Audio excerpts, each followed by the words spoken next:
Hello everyone, this is Shai Danon straight from Israel, and I'm here with a very, very, very special guest. This is Sean Hross, which is in Europe somewhere. Where are you, Sean? I'm in France. In France, right. And you cannot go back to Switzerland. No, never again. Never again. But S- s- you have your son. You have your son with you, right? No, no, I'm alone, and I can do the interview now because I could stay with some people here, but only for 3 days, and I had to do a lot of uploading. Some stuff I had in my camera. I uploaded like 8 videos, like the last few days, and Right. so in a few hours I'll be homeless again. So, but I'm happy I could rest here like for a couple of days. Yes. I want to share with you, Sean, that since I came across your videos and your research that you put outside, it actually connected so many dots, so many uh, unconnected parts of the puzzle that I already had in my head, knowing they are true. I came across your research and your videos and I was like blown away. And I know some of your stuff from a friend who said, listen, go and watch this and research about Switzerland, etc. And then I came across your videos, and you have now, I think, 3 different YouTube channels. And I for maybe few weeks, I had all of them open and I just scroll all your videos.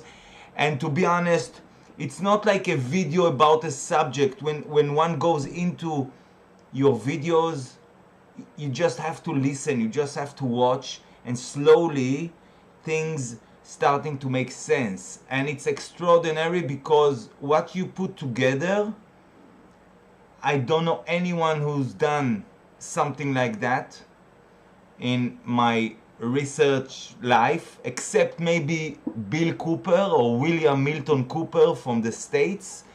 But it was different subjects altogether and different era.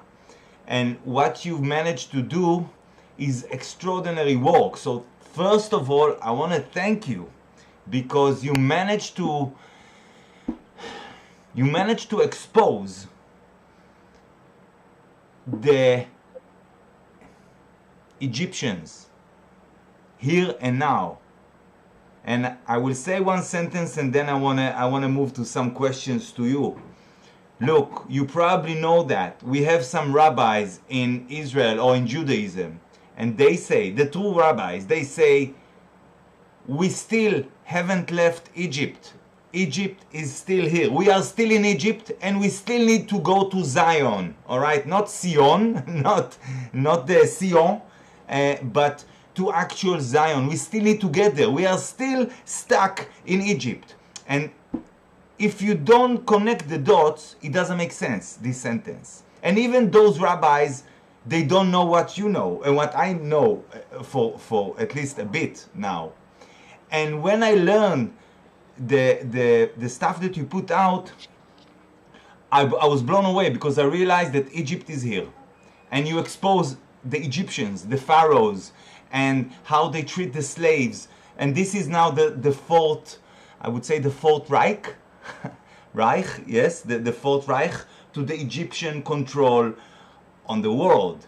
So just for exposing that, I really want to thank you. And if you can take us in this, I guess, little time we have, if you can take us through the way, or through your eyes and through your brain, the way you see how reality manifests now, given Corona and all these new stories, I would say, because this is just a continuing of the pharaohs. There's nothing new here for those who understand that. But if you can just share with us from your eyes, from your perspective, how you see the world. Yeah, first of all, I have to excuse myself for my shades here because I have many enemies, so that's why I do it. Sure, sure, sure. Yeah, and yeah, I'm glad we finally can do this interview. I have just a few hours left here where we can do this. And yes, Pharaoh is still here. You know, in Europe, there are no castles from before the year 1000. The earliest castles, like in Western Europe, we find in Spain, by the Caliph, the Khalifa, the Arabs. Yes, yes. But of course, it was the Arab aristocracy building them, the Arab people. They're just slaves like anybody else. And so, roughly speaking, in Central Europe and Northern Europe, there are no castles from before the year 1000. So this means we have no European kings. Where do they come from? Because the Europeans, they are just little European Negroes who were just living in dirt huts, round huts, like in Africa, with straw on it and dirt and animal shit on it But when you say before the year 2000, you mean the last 2000 years or 20 years ago? No, before the year 1000. The year 1000. 1000, Oh, no. 1000. All right. So in the last 1000 years, so before that, there were no European castles, only different castles, which you are going to tell us about, right? Yeah. The echo is a little bit back. I don't know what you did, but it's like back. Try again. Yes. Okay. All right. No, it's still there. It's if you speak, see if it's sorted, because it's something with your mic, I guess. It's not here. No, I don't think so, because I've been up. Now it's gone again. See, all right, go on. Yeah, funny. Okay, so this means there are no European kings. Where do they come from all of a sudden? The Europeans they couldn't read or write. They're like little European white Negroes, so far as I'm concerned, living in dirt huts with earth and straw and whatever they could find, not even wood, maybe a little bit of wood. And the first ones who really built in stone in Europe, they were the aristocracy building all the castles. So we can ask themselves, where do they come from? Well, they came like around, or the castles, they all appeared like around the year 1000. And it takes like hundreds of years, to build a castle, maybe 200 years. And so I have to lead you back. Well, you just talked about the Fourth Reich, but actually we're still in the Third Reich. Right. And if there's a Third Reich, what is the first one? Well, the First Reich, the First Empire, is the Pharaonic Empire. The Second Empire was the Roman Empire. And now the Third Empire is the New World Order Empire, which is a horizontal rule by the Knights Templars, which I explain to you later. So what happened before the year 1000? The Roman Empire, or the Romans, they did a terrible genocide in Europe,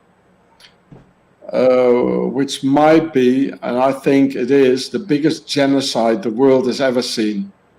That was on the Gaul, on the Celtic people in France, Celtic people. And they were all wiped out of the planet almost. A few of them escaped to Brittany when the Romans were gone there. And then they came back and settled down in Brittany in France, the Brittany people. And so that was Caesar doing this. And with Caesar, Rome became an empire or a dictatorship. Before, Rome was a republic with senators and all that. And this guy managed to make a feudal dictatorship out of it. So when he murdered all the Celtic people, the Celtic people, they were great warriors. But the problems with the Celts are, like if you look at the Irish or the French, they won the first 3 battles, and then they pulled out all the cider and they started celebrating, like, oh, we won the war, yeah, have a party. So, and then the Romans, they retreated and they came back and they murdered everybody, women, children, everybody. And then the Romans, they went on further north and they came upon another tribe, a real warrior tribe, and that was a complete different story. That was the Germanic tribe.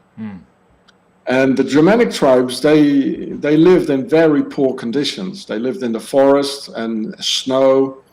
They just did hunting and some gathering of some vegetables and fruits and things like that. So they didn't even have any cider to celebrate the first battles won. So these guys, the only thing they had was like having a war, having a good brawl. So they followed the Romans all the way back to Rome. And in 455, in the year 455, they ransacked Rome. That was the tribe of the Vandals and the Langobards and some other tribe, but mostly the Vandals. That's why we have still today the word vandalism. They really vandalized Rome and they ransacked everything, and because they really hated the Romans. And they are actually the only people in history, in the entire world, that managed to fight Pharaoh and to fight back and to conquer Pharaoh. Because Rome was the second pharaonic empire, which I explain later. Mm-hmm. So the Germanic tribes still today, they are considered being very dangerous for Pharaoh. And now in Germany, it's really stirring up. Like last month, or it's already 1.5 months ago, there was a professional TV crew from Berlin, right-wing guys, nationalists, who came and interviewed me in France because I cannot go to Germany. And so I completely changed these guys, because we have to talk to them. It's very, very important to talk to little Nazis. The big Nazis, no, you cannot talk to them because they are the ones out of the Knights Templars and out of Pharaoh. They are the ones who are giving all the orders, but little misled, frustrated little Nazis, we must talk to them. And I show them who the real enemy is, and that's Pharaoh. So this is going like a bushfire through Germany. The interview is in German, so the Israelis who speak Yiddish, they can probably understand that. Can you send me the link? Can you send me the link to this interview? I think it will be very interesting to share it in Israel as well. Yeah, sure, bro. And it would be nice if there's some Israeli people who leave some comments. And we shouldn't forget what the Germans did. I also lost my grandfather because of the Nazis in 1942. He was an officer in the Royal Navy, in the Navy. He died in 1942. But we have to go on. My family has been suffering now the 4th generation because of the Nazis. So my grandfather was killed. So my father, he was really traumatized because of the loss of his father when he was like 6 years old. He never saw him again, of course. And I was terrorized by the Swiss Nazis for 22 years. My children suffered as well. So we are in the 4th generation of suffering because of these horrible Nazis. But we have to go on, because for the big Nazis, because there are 2 Nazis, there is Nazism of the rich and Nazism of the poor. And Nazism of the poor, the worst thing we can do for the masters, who are really the ones behind it, is like turning their little soldiers around towards their masters. So they're going to bite their masters.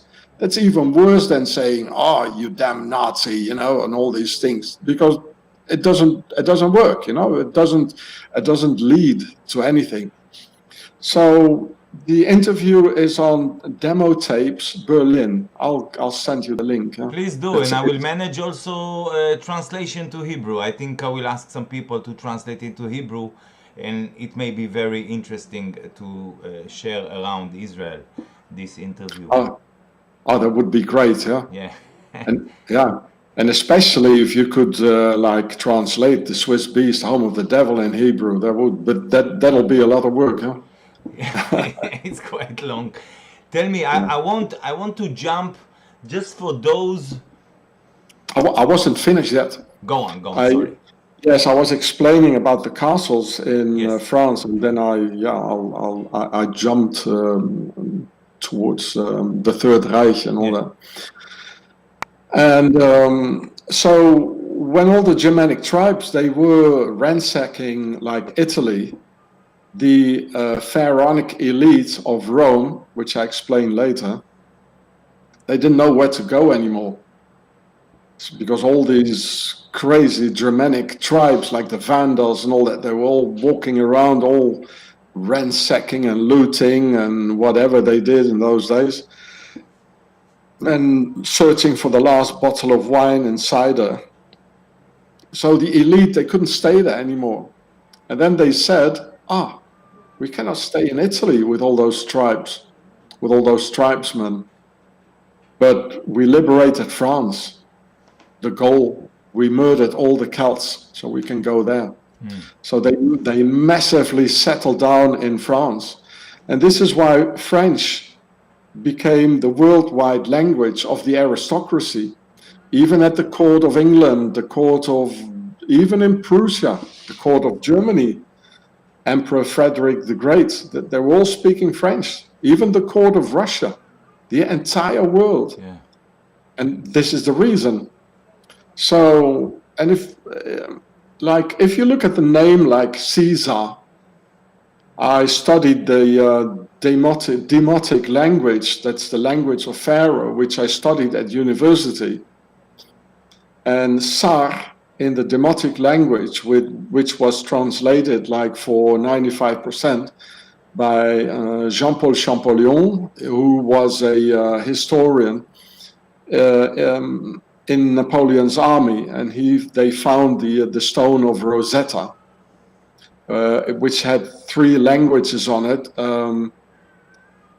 Greek, Demotic, and hieroglyphs. And the hieroglyphs are actually only for the temples. So the gods and the demons of Pharaoh, they can see an image, a picture, because apparently they can't read. I don't know how that works. And I mean the demons and the gods of the pharaohs. That was a bit cynically meant, of course. So they had a real language, which is Demotic. And Tsar in Demotic, it means the king or the pharaoh, like in a sarcophagus and sarcophag, Yes, which is a box to put the king in when he's dead. Like Caesar, the king of Rome, and he was officially the pharaoh of Egypt because he was married with Cleopatra. And he's officially at the list of pharaohs. There are many Roman emperors who are at the list of pharaohs because they were. The Roman elite, they were all pharaohs. I mean, what happened with you guys there in Masada, that was another revenge by Pharaoh. And there, of course, there's a reference to Europe with Italy and Rome. But they were like the little Nazis, you know, the working hand. Like the Germans they were just the right hand of Pharaoh, but they were definitely not the head of it all. Yeah. The head was pure pharaonic and Switzerland. So there's also Nebuchadnezzar, the king of Babylon. Nebuchadnezzar, yes. Say it again. You say it one time. Nebuchadnezzar in English, Tsar. but it also ends in English in most languages with SAR. Also, you know, the president of the Egypt had a president Nasser. You remember? I think it was in the 60s or 70s. Yes, absolutely. Is the name related? Because Nebuchadnezzar and Nasser in Egypt. I mean, is it related? Like Nasar. You see what I mean? It's very likely because all presidents, they are all pharaohs and of pharaoh's aristocracy. They're all Freemasons, which is their political wing. So you cannot become the president of a country if you're not one of them. I can give you a better example. Like your former president, Sharon. Mm-hmm. You know, Shar-on. It means Sar-on. And on, it means Osiris. So it means king, the pharaoh, Osiris, Shar-on. Or the Jewish name Sarah, which comes from Sar-ah. And Sar, it means king or queen, and Ah, it means big or pregnant. So in this case, it means queen pregnant. Yes, and Sarah, she's the queen mother of the Jews, whereas Hagar, she's like the mother of the Arabs. Yes, who are all coming from Abraham. Yeah, or wives of Abraham. So Sarah. In Pharaonic and Demotic, it's Sarah, the queen mother of the Jews, and Sar, meaning the queen, and it means pregnant. And of course, we have the Tsars in Russia. yeah. We have Prince Charles, or the Duke of Luxembourg, or the King of Saudi Arabia. Their official titles are Tsar, which is an abbreviation for Son Altesse Royale. It means His Royal Highness. And of course, it's always in French. Huh? In Italian, that would be Sua Altezza Royale, Reale. You know, in the Israeli parliament or Knesset, the ministers are called Sarim, and one minister is Sar, and it's also written in the Bible. I mean, it's not a new word. It's an old word in the Bible. It's written, and you have Sarim or Sar, and all the ministers are. A minister is a Sar. So, what you're saying is that this word may come from Egypt. Oh, that's very interesting, Shai. Fantastic. You have to write me down that word or something about that. Yeah, all right, no problem. Yeah. Of course, they are all aristocrats. And so here I have to, so the pharaohs, they became the kings and queens all over the world, the aristocracy. But there was the old world order. And the old world order is a vertical rule, the feudal system. So that means the pharaoh or the king decides all the way to the last person in the empire without any intermediary, like a parliament or anything. Mm-hmm. It was like a dictatorship, yeah? From top to bottom, yeah? Yeah. There was nothing in between. His word was an order. A command, yes. Yeah. So the New World Order is a horizontal rule. And this is probably why the Pope is doing like this, this and like this.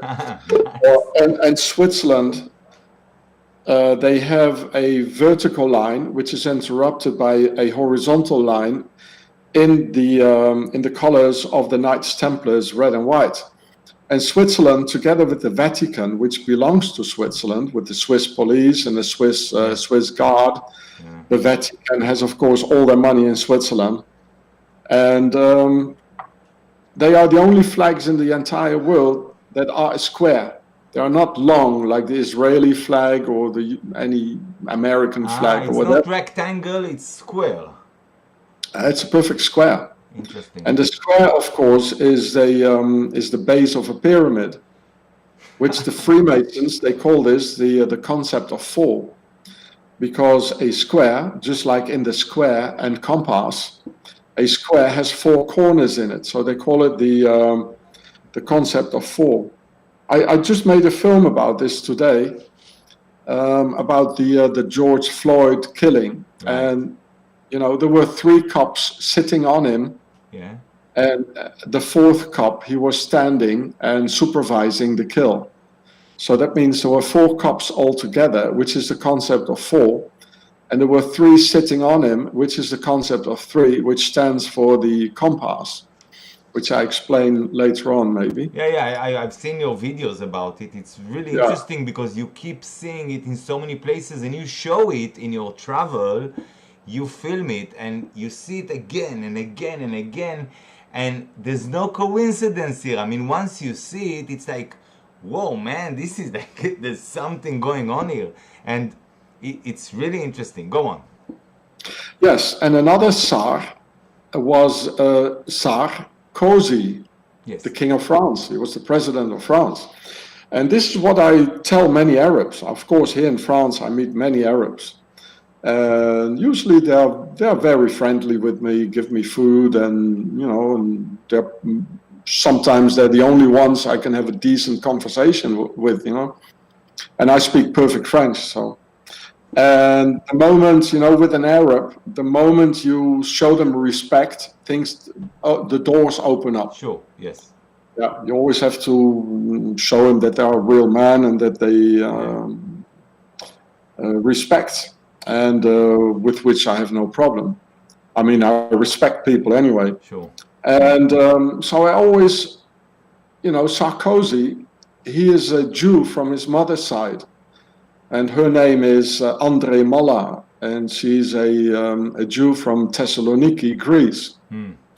So we would say this is the Judaic law, as we all know. When the mother is a Jew, this is a little Jew boy. But it's not that simple, No, because Yes. So from his father's side, he's from a line of Hungarian kings. He even has a coat of arms with 2 lions, keeping the coat of arms.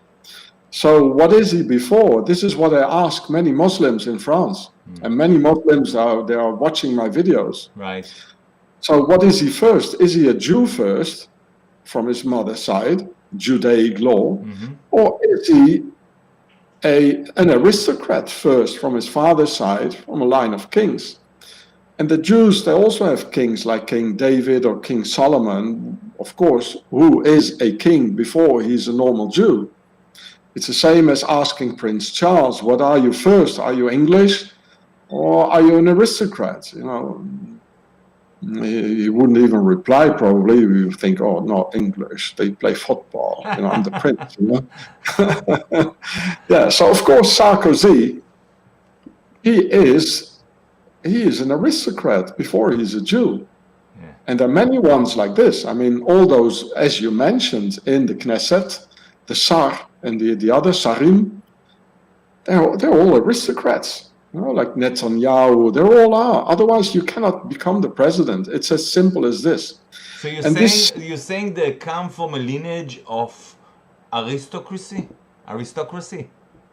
Yes, absolutely, absolutely. So and this is just to get it right. I mean, just the idea, not in full details, but just to get it right. You're saying that, let's say we have 30 ministers, let's say. I mean, it's not all the Knesset members, or you're talking about all the Knesset members, but never mind, let's say there is a Tsar. So someone is chosen to be a Tsar in the Knesset. He has to be an aristocrat in order to be a Tsar, because Tsar is just a title that the people can change into this office, It can be me, it can be you, it can be him or her, and then the government change and the minister or the Tsar is also changing. But what you're saying is that everyone that is becoming a Tsar in the Knesset has to come from some sort of aristocracy in his past, which means there's some sort of a group of people or registrat that keeps the registration of who can be a minister and who cannot. Because if it's only aristocracy that can be a minister, then someone has to write it down to check the lineage, if he can be a minister or not. Does it make sense what I'm saying? Oh, they have books about the lineage. They have it all written down. They know us better than we know ourselves. I mean, Pharaoh have been writing things down, 6,000 years before, and they taught the aristocracy, they taught the Europeans how to write. The Europeans were some warrior tribes who were climbing in trees in a fur coat, in a bearskin or something, Yeah. So Nothing more, nothing more. Europeans think they're so clever, and but they're not, they got it all from Pharaoh. So if Sean, if the pharaohs or Egypt is the first Reich, how about Sumer or Babylon, which came before the Egypt kingdom or before the Pharaohcy? How about that? How can I fit that into the line of history? It's a very good question, but this is disinformation that Babylon came before. It's disinformation by the pharaohs themselves. Like if I translate the word Sumer, I don't have my books here, but so I can't. I have translated it. I don't remember Su, but Mer, or Meru is the demotic word of Pharaoh for a pyramid. So if there is a demotic pharaonic word for the name Sumer, it means that they were Egyptians. And it also says in the Bible, and the Old Testament, which is the same as the Torah, apparently, that the oldest people on earth, they are the pharaohs. It says somewhere in the Bible. And they are the oldest people on earth. So so how did they make it from the old vertical rule of king or pharaoh, which they call it still in French, they call it le droit divin. It means the divine rule. And the divine rule of only one king or one a count or a duke or whatever, it wasn't that bad as the republic, the horizontal rule. But like if you look at the two world wars, they were all done in the name of the republic, with all the genocides and all the horrors which came with it. The King of France, he would never done this. And the King of France, he always, the kings, also the King of Spain, they always protected the Jews, actually. But that was the problem of the New World Order. And this comes out of the Knights Templars. Because in the aristocracy, there is a law which is called the primogeniture, le droit d'aînesse in French. So that means that only the firstborn son, he gets everything. Yes. He gets the land, the power, the castle, everything. But of course, there were also second, third, and fourth sons. Sometimes up to 300, not always with Mrs. Duchess, of course. But because of the jus primae noctis, they raped our women in Europe on the first night of their marriage, the jus primae noctis. Which is also one of those things I tell people if they come like, oh, the Jews, they have all the power, and the Rothschilds and whatever. And I said, look, the guys in the castle who raped us, they were no Jews, they were the aristocracy, no Jew inside. And then people look at me and say, oh, wow, I never thought about that. It's the same as Hitler, Mr. Hitler. He said, well, we can't kill all the Jews because they financed the First World War with their Jewish finance or whatever. Well, first of all, there's not such a thing as Jewish finance. The first bankers in history, they were the Knights Templars. They invented the banks, they invented the checks. Even the Bank of Israel today is a Swiss Templar bank. All banks in the world, they're all Templar banks. And they are the bankers. And if you look at the First World War, you see Emperor William II of Germany. He put on a uniform with a helmet with a little obelisk on it. Yeah. And he said, now there's a war. You Germans who refuse, we're going to shoot you in front of a firing squad. Then there was Emperor Franz Joseph from Austria. He put on a uniform and a helmet, now there's a war. There was the King of Italy, uniform helmet, now there's a war. There were the Tsars, uniform helmet, now there's a war. They changed their jackets. There was the King of England, uniform helmet, now there's the war. There was the entire aristocracy leading us in a bloody war. No Jew with it. No Jew in there, you know. And these are the things I explain in my videos. And I had it in that video that got deleted on your channel, very unfortunately, because Israel is being ruled by Pharaoh and the Freemasons, and they don't want this information to leak out to the Jewish people.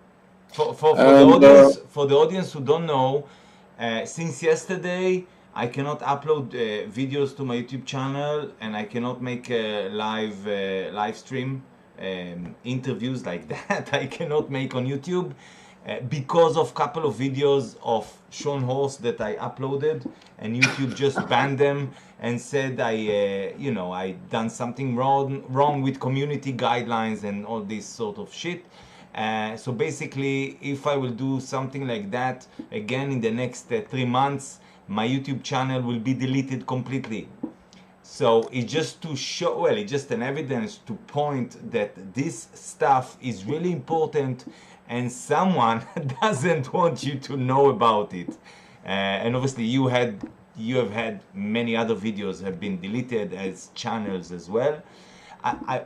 I want to ask something about the Templars, because I keep seeing videos that you upload, and I have questions keep coming up, and I just tell the audience that it's been something like a month or few good weeks that I'm trying to contact you, and we're trying to fix an interview, and so I'm very happy it happened finally, and I hope more will come.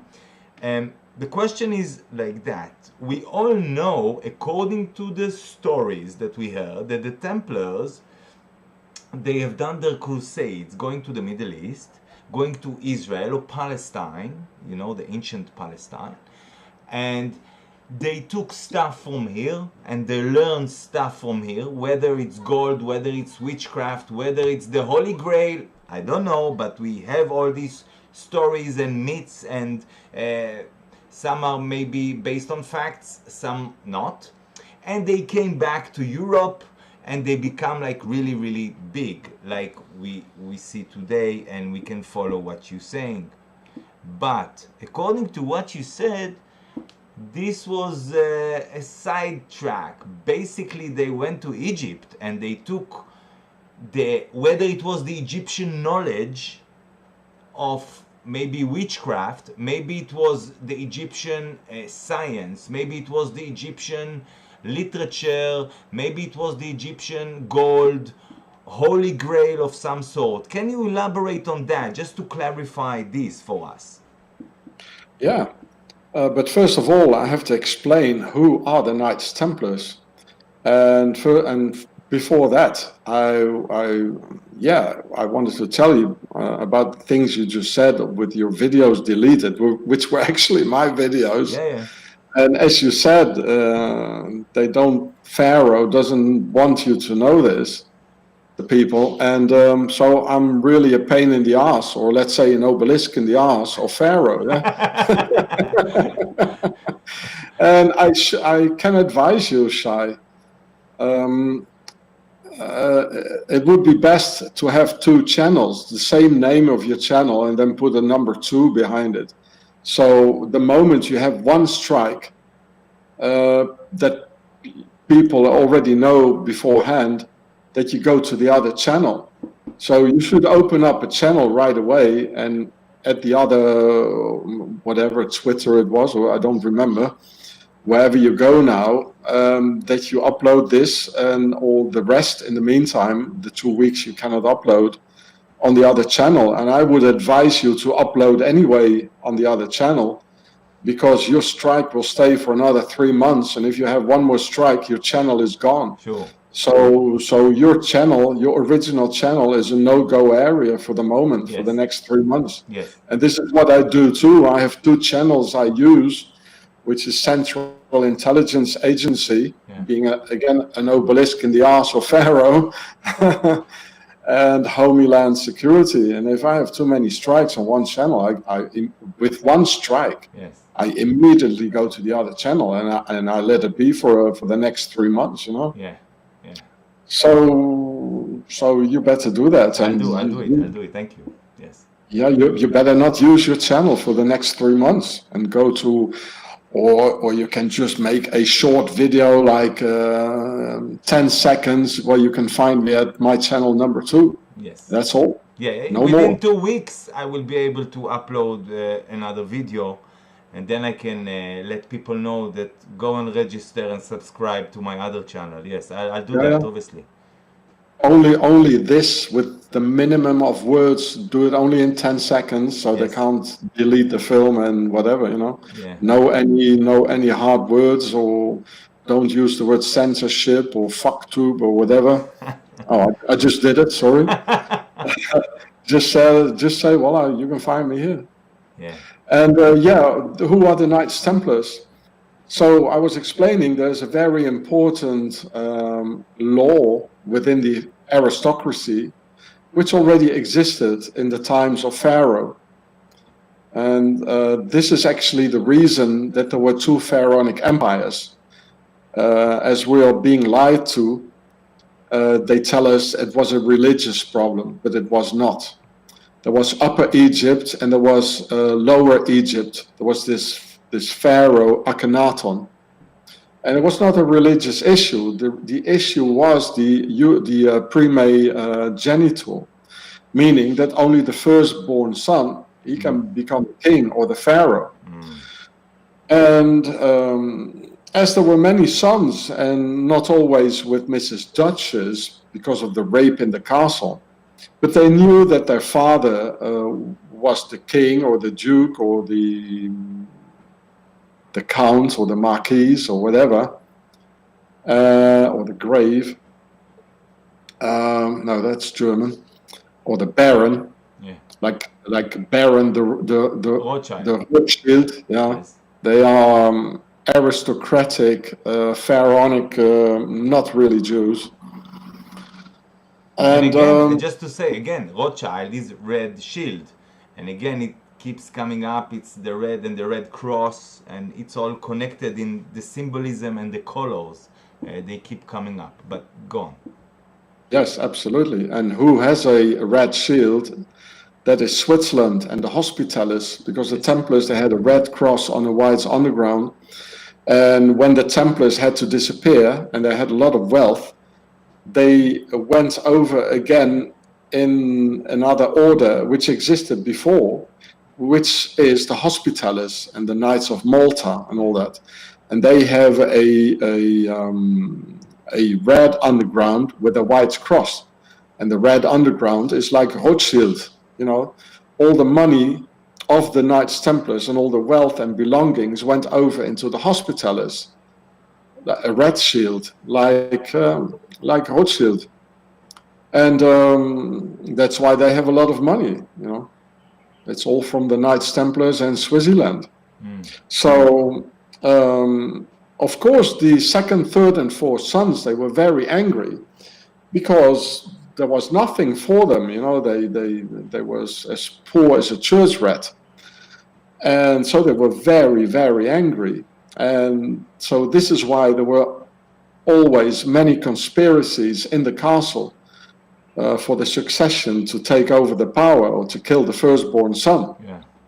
So the firstborn son, the lord of the castle, or even Pharaoh, he kicked them all out of his castle because they were a big danger for him. Sure. They tried to stab him, poison him with aconite. Aconite is a flower which grows in Europe and probably also in Israel, which is very, very poisonous. If a child, because it looks very beautiful, if a child touches it and then eats an apple afterwards, he'll be dead.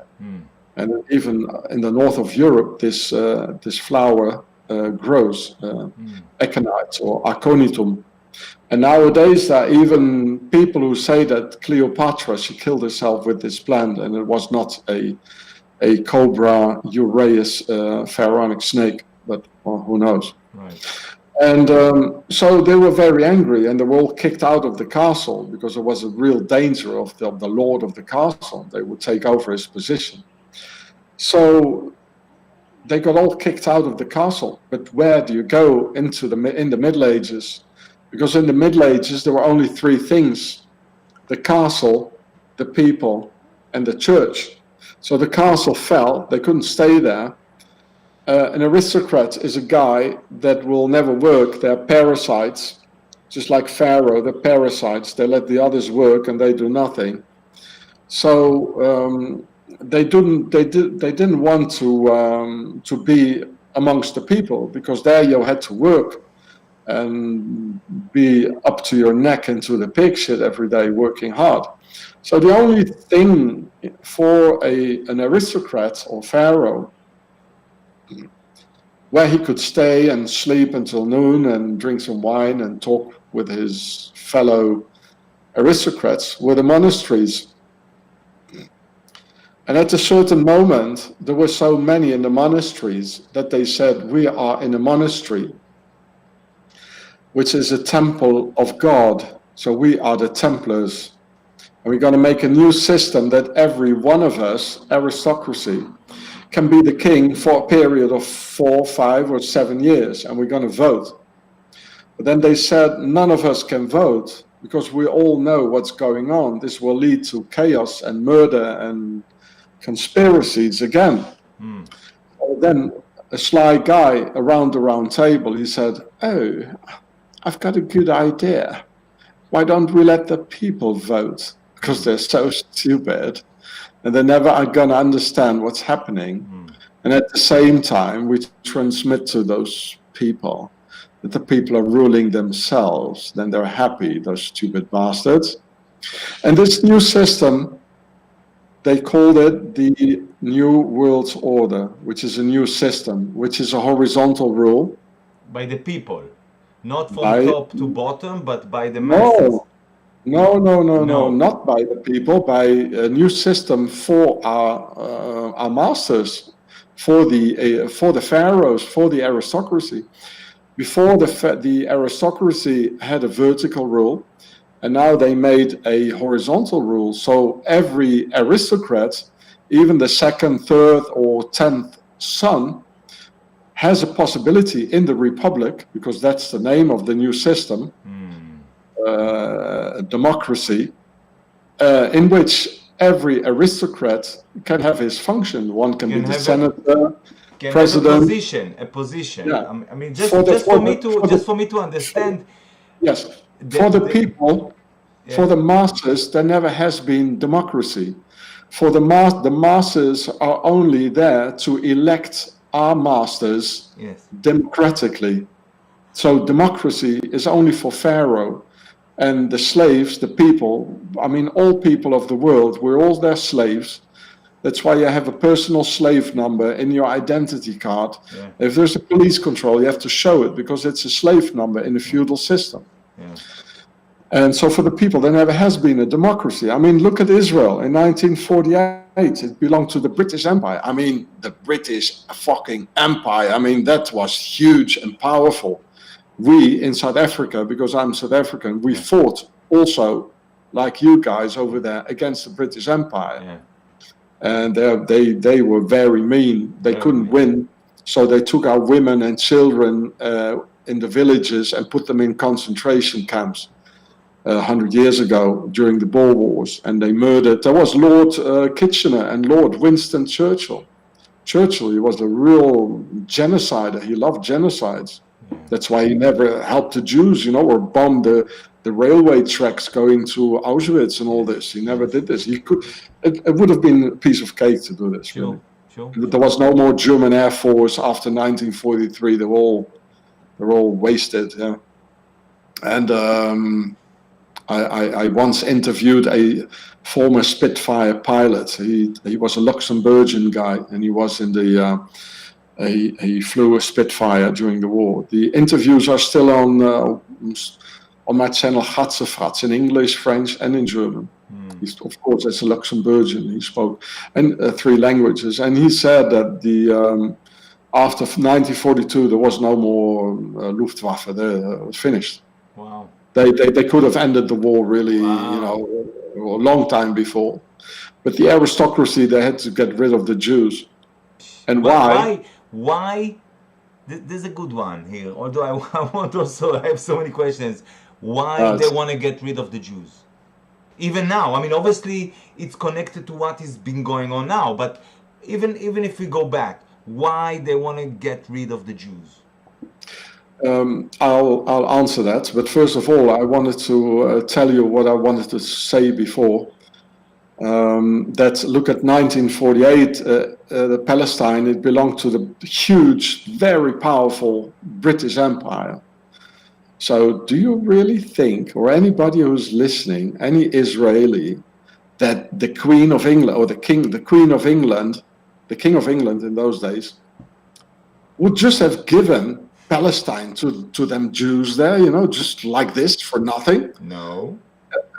Instead of without having the power over Israel beforehand, like through Freemason lodges and the Jewish aristocracy, like Rothschild and whatever. No, never, ever. It still belongs to the crown, but it's very nicely wrapped in, just like for the Europeans. I mean, we're all brothers and sisters. We all have the same enemy. Even the Arabs have the same enemy. And the Arabs are hugely waking up.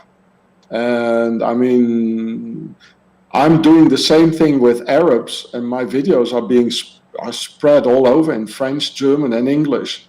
Like what I do with little Nazis, like on a chessboard, I turn them all around so they will bite their masters the next time, so they won't hurt us anymore and kill my grandfather or your relatives. Yeah. And okay, what was the question again? I forgot it. Sorry. Why they want to get rid of the Jews? Yes. Okay. The main reason, of course, you just have to follow the money trail. Yeah.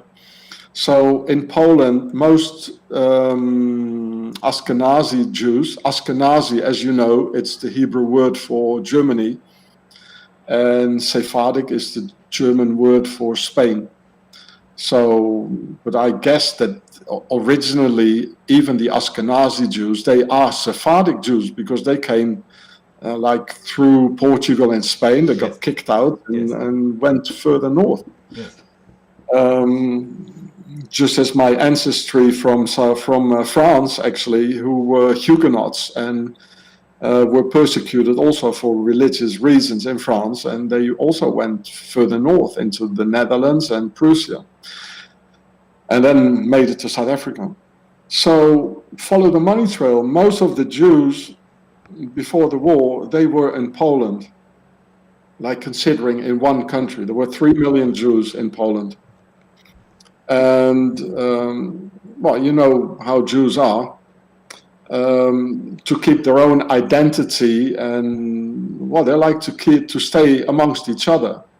And like, I mean, why pay the aristocracy taxes? I mean, if we can like change goods amongst ourselves in our Jewish community, like, I mean, my neighbor is a butcher and I'm a baker, so let's swap it, huh? And no more taxes. So the moment you don't pay any more taxes to Pharaoh or the aristocracy, you're dead. All right, but you can also threaten the Jews and go to the main rabbi or the chief of the community and say, listen, if you don't pay us taxes, we're going to kill you. You don't have to go and, you know, and slaughter everyone and build all these camps. And I mean,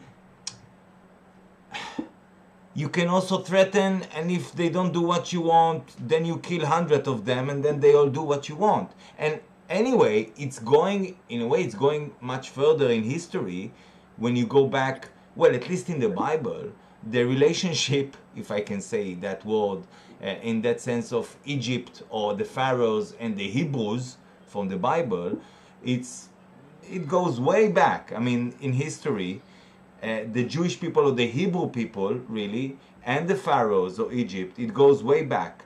And again, I'm asking, you saying follow the money, but something is missing there, if you know what I mean. It's just not enough, because you don't have to exterminate everyone just because they don't want to pay taxes and they want to swap goods. It's, you know what I mean? Yeah, well, I wasn't finished yet. There were some more reasons. Sorry, man. Actually, Sorry. yeah, I forgot about the other reason. It will pop up because it's so vast, you know, the whole. But anyway, you said like they could have threatened the Jews, but they don't work like this. I mean, look at Freemasonry. The Freemason, they have their hidden hand, you know, under the jacket. Yes. Which is the right hand. With the right hand, yes, you kill, or you write an order like kill this and this one. So you hide what you have, a pen or a weapon. Absolutely, and you hide what you're going to do. Yeah. This is the whole system. Yeah.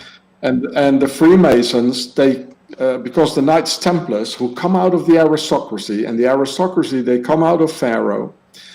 The Freemasons, because the Knights Templars, they were and they still are a military order, so they needed a political wing to consolidate the power under peace times. And so they founded the Freemasons, who basically come out of the Knights Templars. They're just their political wing. And it's very important to say as well, they found out with the genetic analysis 10 years ago that more than 50% of the Europeans, they have pharaonic genetics into the blood. And people are asking themselves, well, how is this possible? Yeah, I saw it. Yes. Egypt is over there, and here's Europe. Yeah. Our Europe, and between quotes, like, you know, there's nothing our anymore. Yeah. So the answer is very simple. In the castle, there was the jus primae noctis. They raped our women on the first night of their marriage. Mm-hmm. So this means the aristocracy, they injected their pharaonic genetics into the whole of our women, if you know what I mean. Yeah.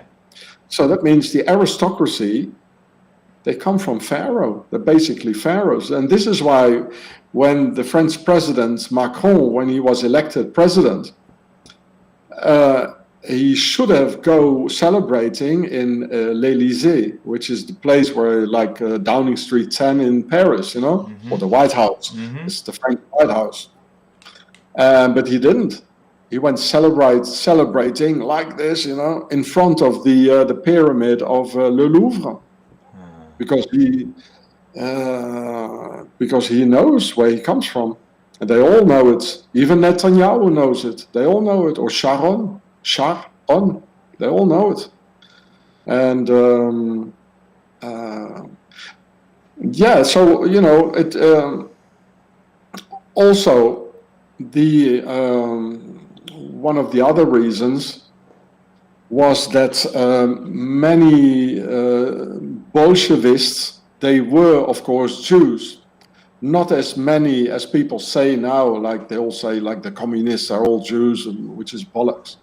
There were actually 7 main Jews in the Bolshevists. Bolshevik, it actually means the majority. So that means the workers, the simple people, we are the majority. And which was actually the same thing as the National Socialists in Germany, which was a workers' party. And they said, well, we are fed up with the aristocracy, and they are parasiting on us while our children are dying. And it was a workers' party out of the workers, a movement out of the workers, both communism as well as National Socialism. And Stalin, he killed all the Bolshevist Jews who were in 1934. So that was the end of the myth of Jews being the communists. That was really the end of it. You know, they were all killed. Yeah. And the same thing happened in Nazi Germany when Hitler, he got elected Chancellor of Germany. And also in 1934, it all happened in the same year.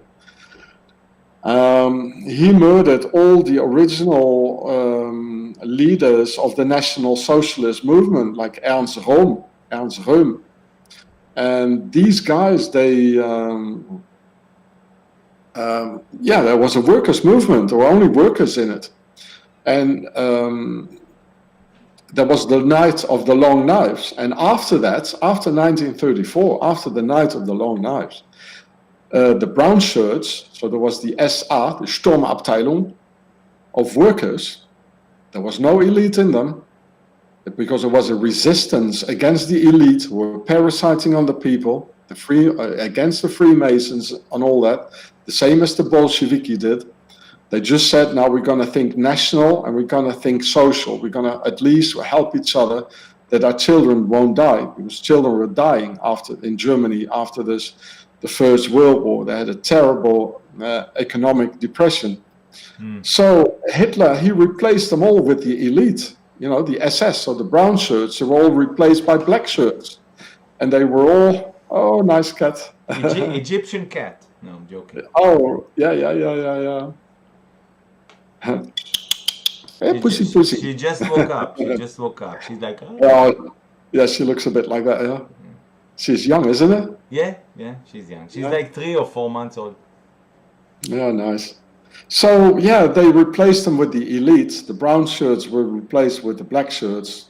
And they were all like von Stauffenberg, von Manstein, von this. That's a prefix for being an aristocrat in German. And they were all engineers and Freemasons and whatever. And that was the end, basically. That was the end of the National Socialism. After 1935, Nazism started, and that was a whole different story. And there's a lot of people, stupid people, they believe this Nazi propaganda, that the word Nazi, it comes from National Zionist, which is so stupid. It's so easy, because Nazism actually, etymologically, it comes out of the Italian nazionalismo. And nazionalismo in Italian is written with a Z or a Z in American. The English say Z.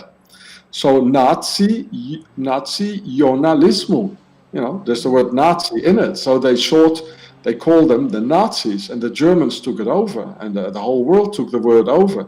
But of course, Mussolini, who lived, by the way, 2 years in Switzerland, where he got trained in Switzerland by Octagon, by the Nazi Templars, because the Nazis, they basically were the Templars. And here I come to the second answer to your question, where does the hatred come from, like killing the Jews? It definitely does not come from the German people, because otherwise Yiddish wouldn't have developed into a German language mixed with Hebrew. Yes. Because the Jews, they felt at home in sure. Mostly in southern Germany. Yiddish is Alemannic in southern Germany. I recently I uploaded a film yesterday or the day before, that I went to the place where the surname of Roseanne Barr, my friend Roseanne Barr, where her name comes from. So there's a town of Bar in Alsace in France where I went to, and I filmed it like 2 days ago. I uploaded it, and there was even a synagogue, but as there were no more customers going into the synagogue, they destroyed it and made a parking lot out of it in 1989. So the second, or maybe it is even the first reason that the hatred against the Jews, it does definitely not come from the German people. Yeah. It comes from the Templars. Because the Templars, they already were in the Middle East. And if you look at the Iron Cross that the Nazis had around their neck, it is a Templar's cross. Yes, I know. All the occultism and all the evil stuff that the Nazis did, it all comes from the Knights Templars. All these things that they don't come from the European peoples. And all this, occultism and Satanism, it all comes from Pharaoh. Even the Druids in France, they are not Europeans, the Druids, because there was a pharaonic princess going to Ireland, and her name was Princess Cota, like the word Scotland probably coming from there. And she took with her the magicians of Pharaoh. And this is also a thing, my friend Roseanne Barr, the Hollywood star, she taught me, because in Hebrew, some scholars, probably those two good rabbis whom you just mentioned before, that we are still in Pharaonic empire. Yeah. They are telling the truth. They are good rabbis, because there are many rabbis, just like in Europe, the Catholic Church and the Pope, who are in fact pharaohs, and they are there on a key position to mislead the people. Yes. And Roseanne calls them, she taught me that their name actually is Erev Rav. True. And when Moses, when he crossed the dip, the Red Sea or whatever, with the Exodus, he took his Pharaoh's magicians with him. He thought maybe, well, it might come handy, these guys. Maybe they can help us and do some magical tours, like, just give us some magic food or whatever, or magic mushrooms. And so apparently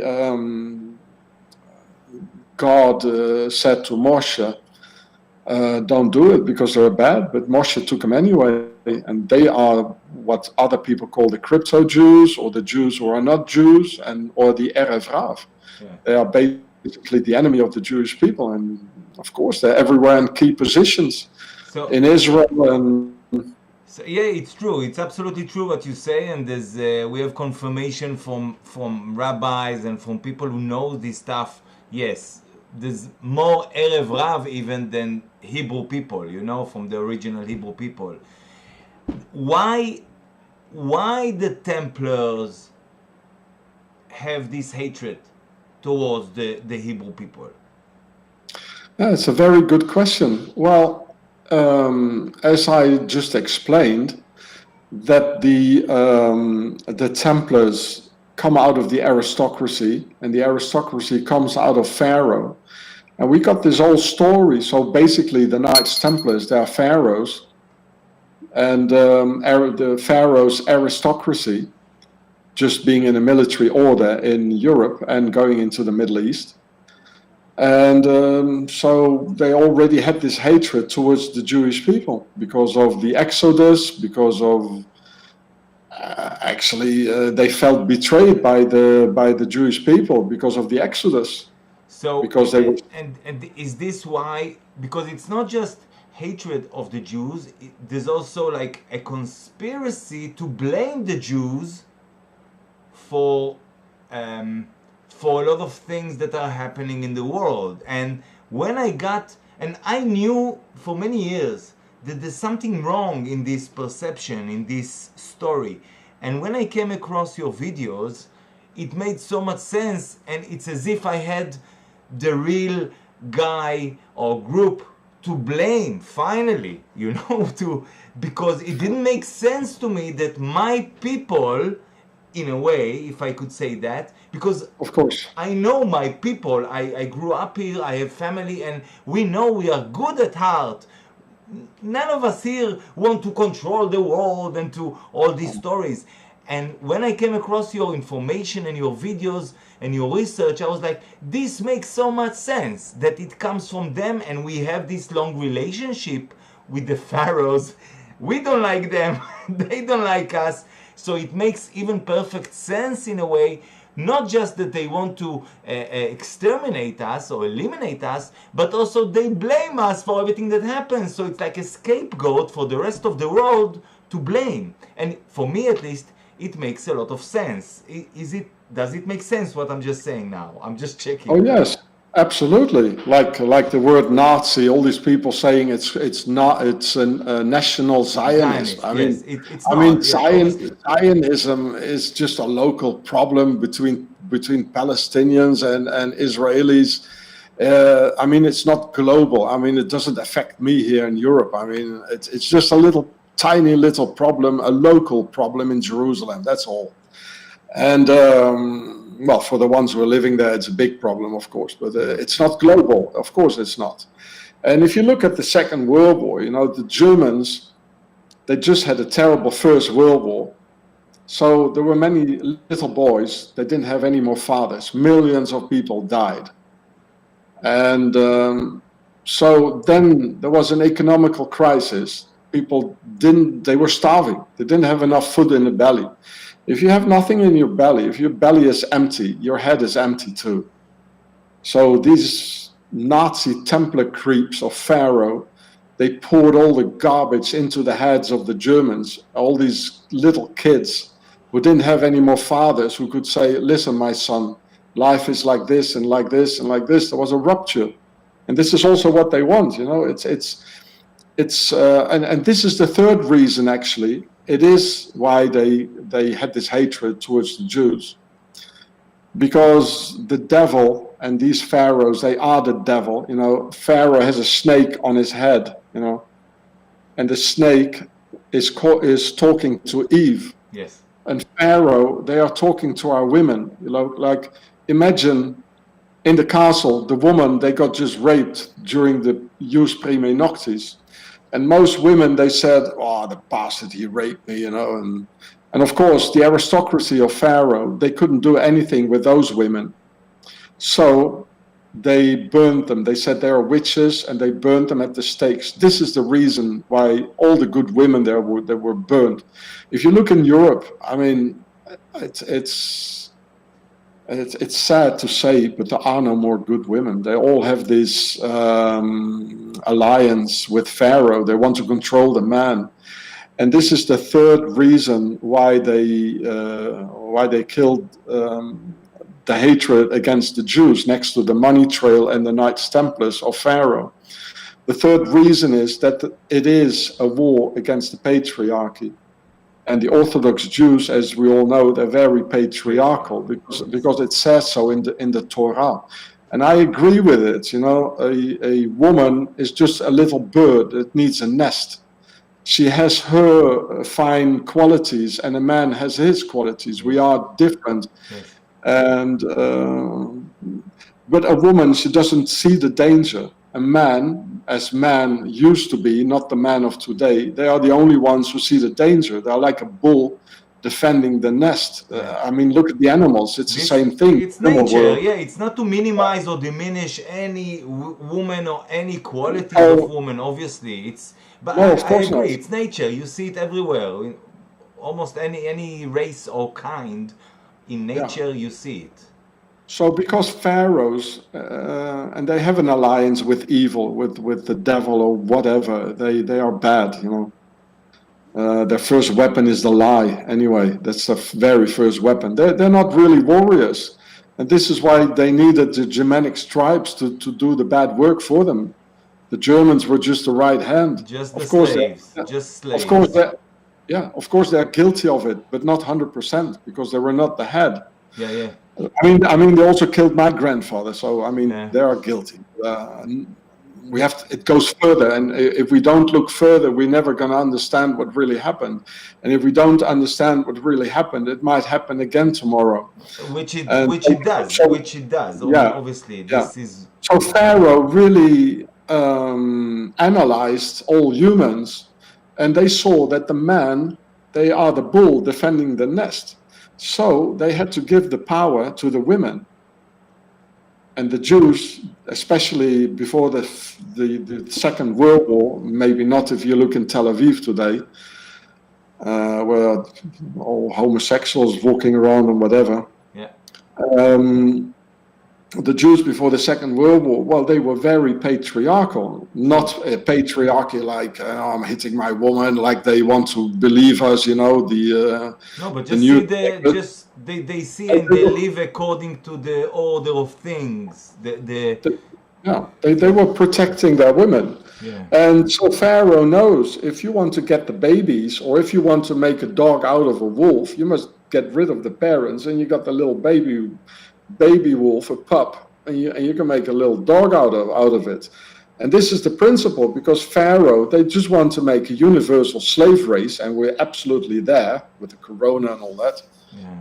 Well, no corona at all, actually. Yeah, exactly.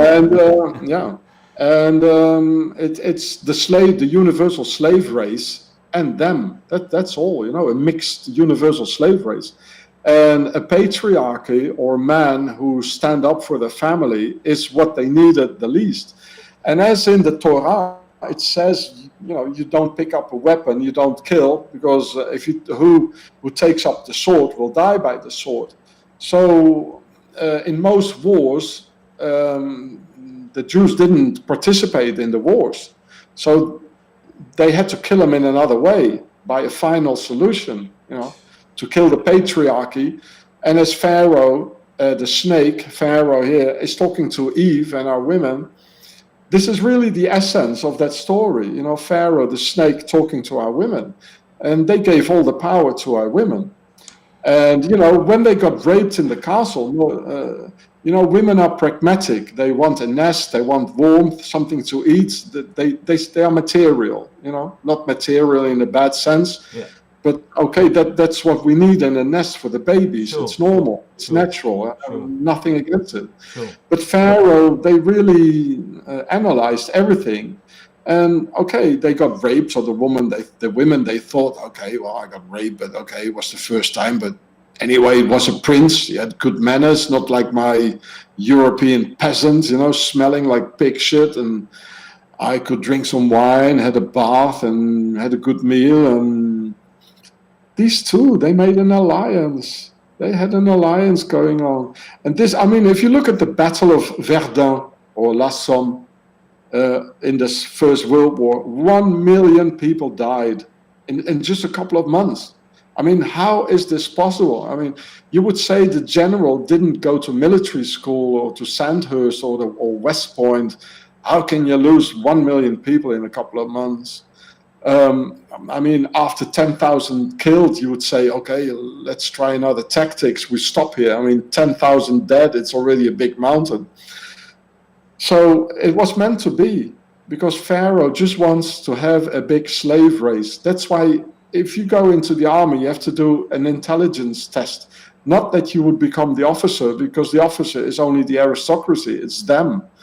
Only to know that they could send the most intelligent man in the first row as cannon fodder, so they get killed. So they could keep the slave race, the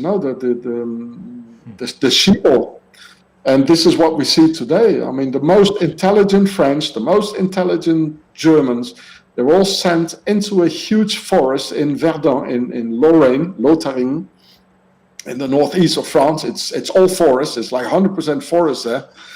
Still, no houses, no villages, where all the cannons were adjusted to, both German and French, so they could rip them all to pieces and they die. So, as a patriarchy does, so there wouldn't be any more father to son deliverance, like a father telling his son, listen, my son, life is about this and this and this. What a Jewish patriarch loves to do with his children and lives and wants to keep up. And as the Jews, they live by the Torah. They didn't go into the war, so they had to find another solution for it, and they call it the final solution, so they could kill them all. And if you look in Tel Aviv nowadays, well, this is the result of it. All crazy women who just fuck around. And sorry to say so, but I saw it on YouTube. And no, it's true. Of course, they are victims as well of this. What happened, Sure.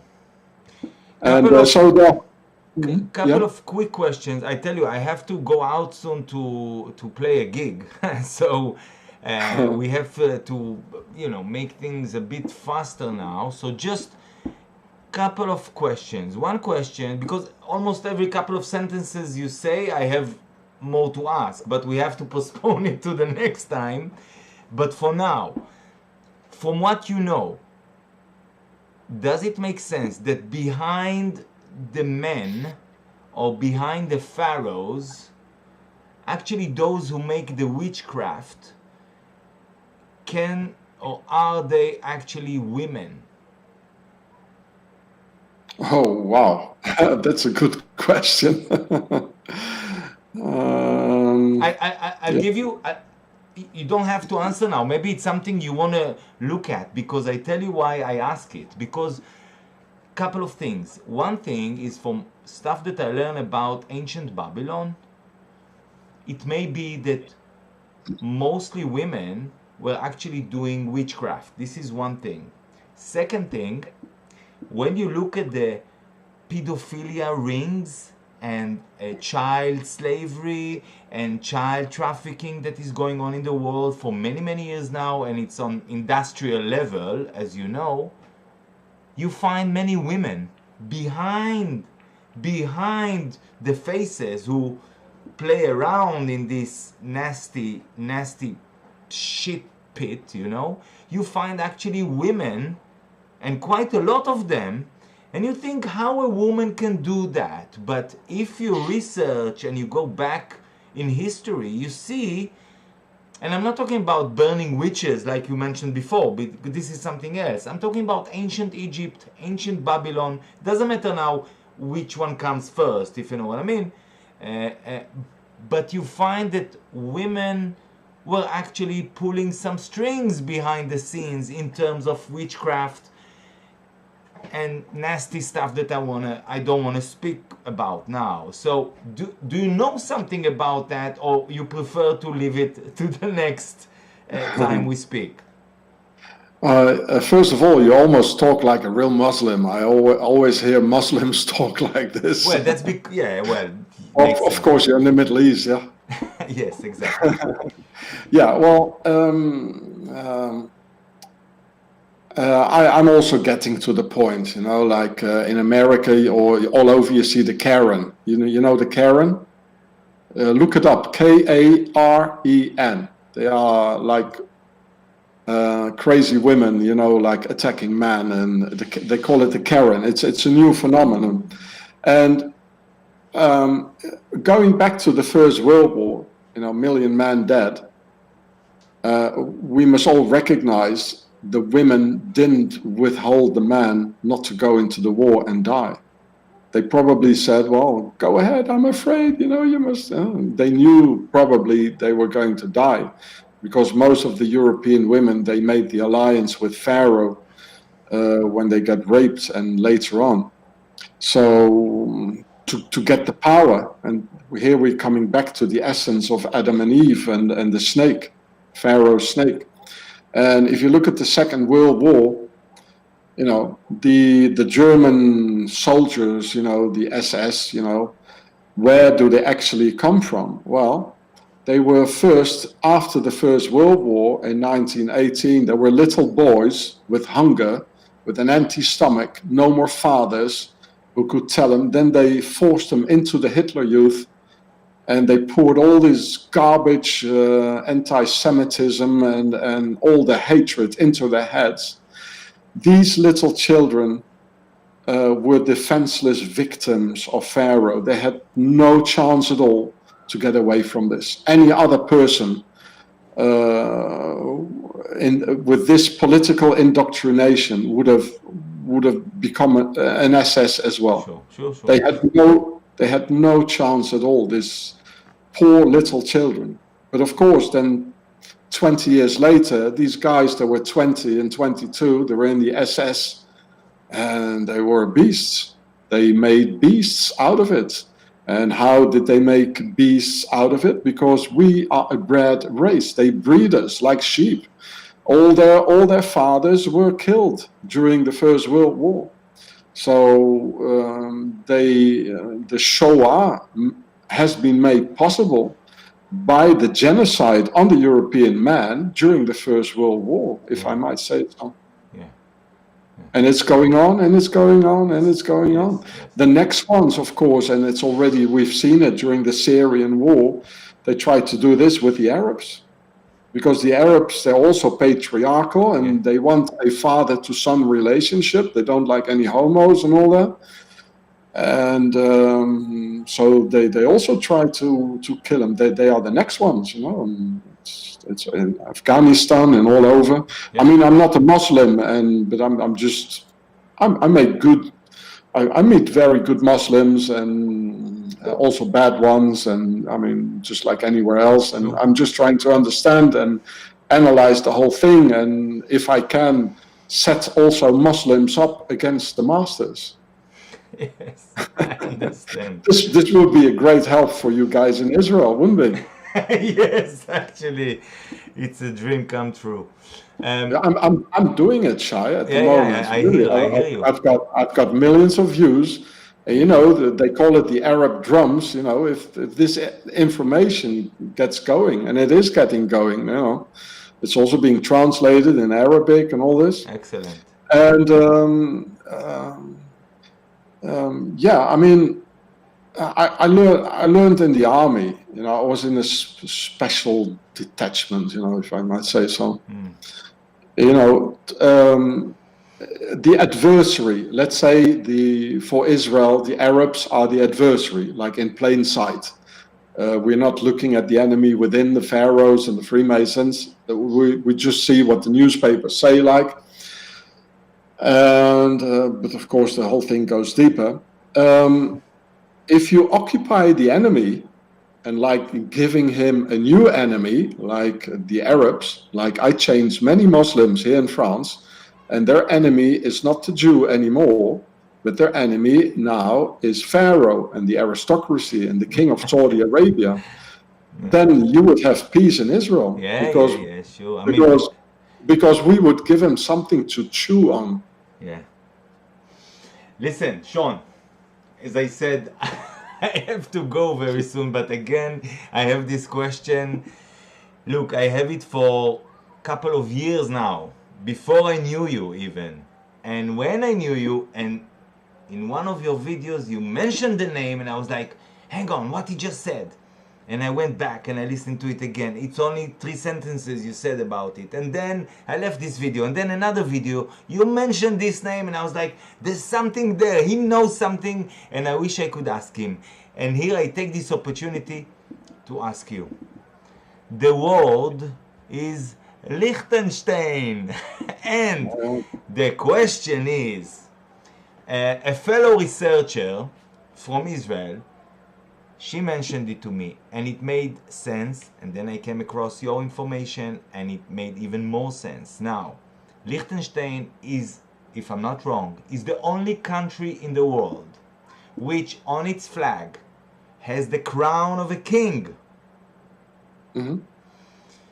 Does it mean that the true masters or pharaohs or aristocracy or the rulers actually sit in Liechtenstein? Of course, it's a stronghold, and if we go to the dark side of it all, you know, like the Illuminati and all this, the evil side of Pharaoh, the German word Liechtenstein, it means Licht. It means the light. And Stein, it means the stone, so the stone of light, like Illuminati. Of course. And who is the light bearer? That's Lucifer. And the stone is Egypt, is the pyramids, is the knowledge of building with stones, obviously. Yeah, they brought the knowledge of building in stones in Europe. Like you said in your video about Epstein, Jeffrey Epstein, and it's not Jewish, it's coming from stone, and Ep is from Swiss or German or Swiss, I don't remember. But if I go back to Liechtenstein, so Licht is light and Stein is stone.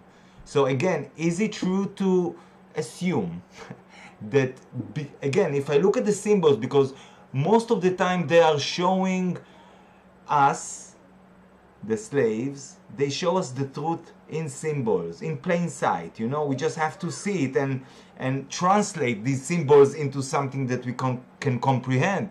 So can I assume that in Liechtenstein are actually the kings and queens of the pharaohs? I mean, the elite, the rulers. Oh yes, definitely. Yes. Well, we can say that Liechtenstein is a Switzerland in Switzerland. So it's to a higher level. You know what I found? Listen, you know what I found out?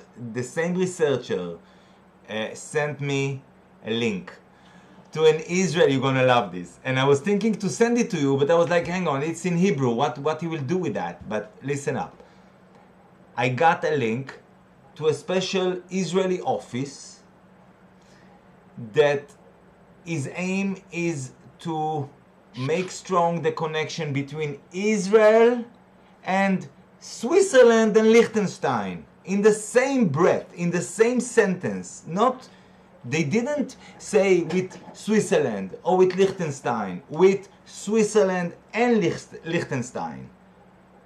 So I was like, whoa, I mean, it's not a proof, but it's definitely an evidence to show the link between Liechtenstein and Switzerland. It's like, for me, it's like Liechtenstein is like the capital of Switzerland, if you know what I mean, the true capital of Switzerland, you know? Yes. It's a principality. It's being ruled by a prince, like a prince of darkness. There's a lot of tax evasion, black money, and all money going on. They're actually using the Swiss francs as well. They're using Swiss money. And it's a very sterile place, very clean, like Switzerland. And actually, the main seat of Octagon is in Liechtenstein.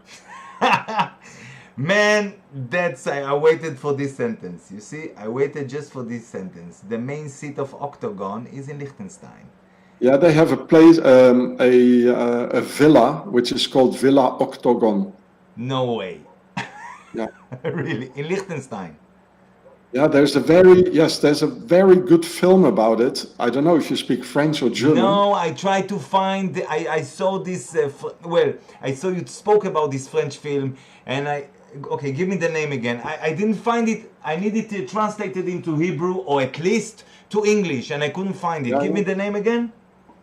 In French, it's called Le Système Octagon. Octagon, yes. Yeah, I had this movie opened for a few weeks on my computer, and I couldn't find the system. Le Système Octagon.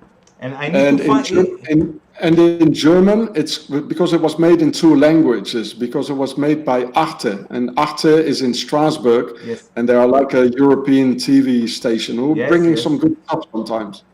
And in German, it's called Schwarze Kassen.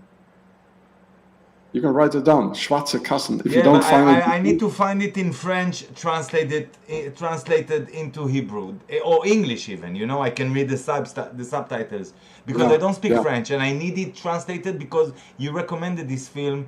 I think it was in the first. It was in Octagon, Empire of Darkness. I think you mentioned this film. Yeah, and in this film, it will lead you most of all to Liechtenstein. Wow. The whole film is based upon this. Wow. Yeah, you will be very interested to see that.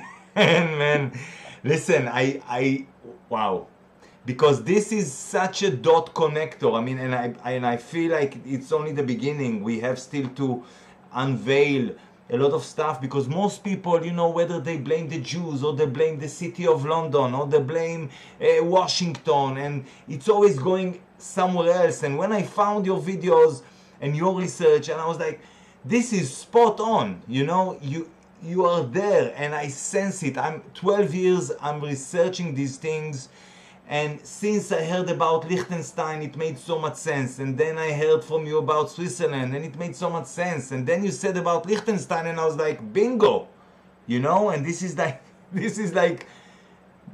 where they sit. And if I look into, hang on, the UN in Switzerland, WHO, Switzerland, UNICEF, the major pedophile ring, Switzerland, the first Zionist Congress, Switzerland, CERN, the bullshit, whatever, witchcraft they do there, Switzerland, what else? So many things, the World Economic Forum, Switzerland. I mean, it's all roads, you know, I have a video called All Roads Lead to Switzerland. Yeah. And the main picture on this video is the office, the website of this Israeli, Switzerland, Liechtenstein office that I found. You know, that's the main picture in the video. And I'm like, the whole world need to look now at Switzerland and Liechtenstein and check them up and find all the crimes they may have been involved in over the last at least 800 years, let's say, at least, and stop with all the corona bullshit, 5G, economic collapse, and all this, you know, slave race that they're trying to create in order to rule forever, you know, and to disconnect humanity from God, from God's creation. This is what they're trying to do. And if just enough of us we look at the right direction, ask the right questions, that's it. Their empire will collapse. And this is what I wish for all of us to do. Just look at the right direction, ask the correct questions, and I think just things will start to fall into place for many people. Like you say, you meet a lot of people and you speak with them and you say, listen, check the pharaohs, never mind the Jews, check the pharaohs. And people start to think, people see the connection between the dots. And Sean, your work is priceless. Is priceless. You're saving lives, because even if it's not literally saving lives, which I'm sure you do, yeah? Even if it's just waking up people to the true nature of reality, this is saving life. You're taking someone from ignorance to wisdom or to knowledge. This is saving life. This is taking a very low consciousness human being and helping him to grow up in a very quick way, in a very fast way. He doesn't have to learn 10 years to know all that. He can watch videos for a couple of weeks and he can know a lot of stuff. And all people in the world should watch your videos. Even, and I'm giving you all the credit, even if there's some places which you are inaccurate, or you made a mistake, or you were wrong. This is nothing. We all make mistakes. We are all humans. But you point in the right direction, you ask the right questions, you connect the right dots. And this is, again, I'm saying it's priceless. Sean Hross, I thank you so much. You see, I'm almost, although I speak a lot, I'm almost speechless. That's how I feel. I don't know how to express my great thankfulness for your work. Yes, and I'm sure we will speak very soon again. It's just today I have to go and play a gig and I don't have time. Yeah. Toda, Chai. Yes, Toda. תודה רבה, dankeschön, merci, gracias, you know. I would like to end this Please. with something to laugh. Please do. I know Jewish people, like my good friend Roseanne Barr, has a good sense of humor. Yeah. So, and it's a joke about fishermen. So I suppose in Israel there are fishermen in the Mediterranean and or the River Jordan or whatever, Yeah. or the Red Sea. So there were two fishermen in Siberia, and they had ice. So they were making, with this thing like a hole in the ice, 1 meter thick. Yeah. And there was already a young man sitting there on a camping chair. And then the old man, he came, and he was sitting there for 5 hours, and he saw the young man getting one fish out after the other. So he goes to the young man and he says, how do you do it? I don't understand it. I've got 40 years more experience than you, and I have no fish. How do you do this? So the young man, he answers, what? What? You must keep the worms warm.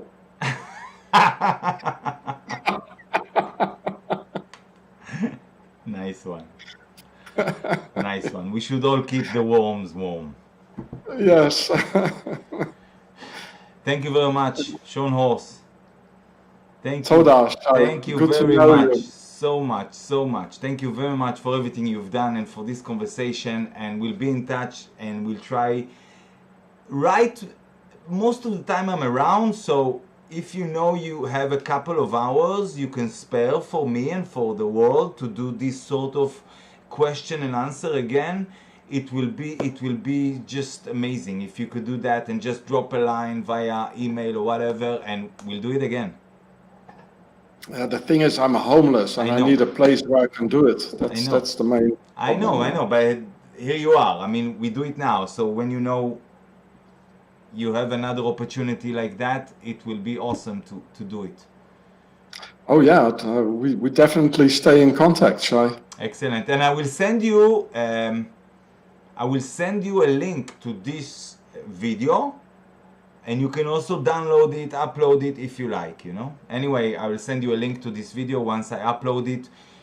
I do not open links, so you have to give me the title. So I'll wait. Oh no, you're going to open a new channel, Yes, YouTube, and you're yes, going to upload it, and yes, then yes, yes. you send me the title, and Yes. I'll look at it. Yeah. Will do, will do. All the best, Toda. my new friend. I'm so honored. I'm so grateful, really. Thank you so much, man. So much. Thank you very much. Bye bye, Israel. I'm standing with you. All the best. Bye bye. Bye bye.